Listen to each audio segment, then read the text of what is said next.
Welcome back to Sprague Homestead. So we've had one question that keeps coming up over and over and over again. So I wanted to make a quick video to kind of answer this.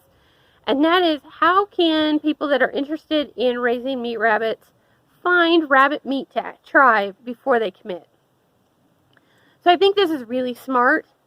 Nobody wants to put a lot of time and effort into any venture that they find out that they really don't enjoy. And while the rabbits themselves can be fun, if you don't enjoy the meat, then what is the point of raising meat rabbits? So not everywhere will actually carry rabbit meat. Now, we live in an area where some of our grocery stores actually sell it frozen. Our Thunderbird does. Our butcher shops in town, at least the one, will sell rabbit meat.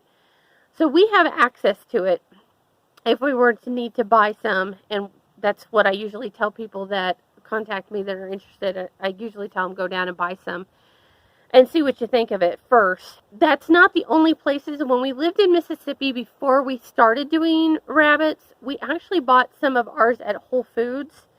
And be prepared for sticker shock. It goes for anywhere from $6 to $9 a pound usually for a whole rabbit. If you get rabbit sausage or something like that, it can go even higher. I've seen packages of 4 brats for like 20 bucks. So it can be kind of pricey. So finding your initial rabbit meat to try can be kind of pricey. If you can't find it anywhere, though, what I would probably do is reach out to your state breed club or a local breeder in particular that you're already thinking about buying rabbits from, and just find out if they will either, one, sell you a fryer that you can butcher yourself, which is probably a really good idea to know if you can really handle this or not. Or just see if they'll give or sell you a butchered rabbit. We have been known to give people either a butchered rabbit or a pack of ground rabbit meat on occasion if they're considering getting into this. But it kind of depends on the situation. It's not terribly legal, at least not in this state. Now, there are other states like Indiana that fall into kind of the small cottage-y type laws and can actually sell home processed rabbit right off their farm. So you may want to look into your state laws and see if you're in a state that allows for that. If you are, then just contact a local breeder and see if you can buy a butchered rabbit. If they don't do it themselves, they probably know somebody who does. Rabbit people tend to be pretty interconnected. Now, I had some folks contact me from Salt Lake, and none of these options work. Apparently, there's not a lot of breeders there.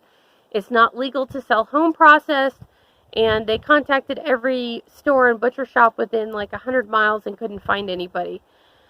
There are places online that you can buy it from. If you go online and just Google buy rabbit meat, you'll get quite a few different websites, iGourmet and a couple other ones. Be prepared for a high price.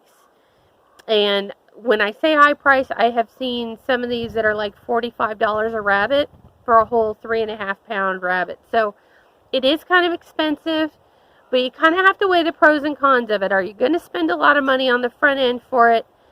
Yes, but are you going to save yourself if you try it and find out that you just flat out don't like it?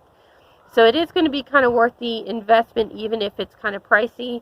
And I know most of us that have gotten into rabbits for meat are doing it because, let's face it, the meat supply is in the United States is kind of iffy.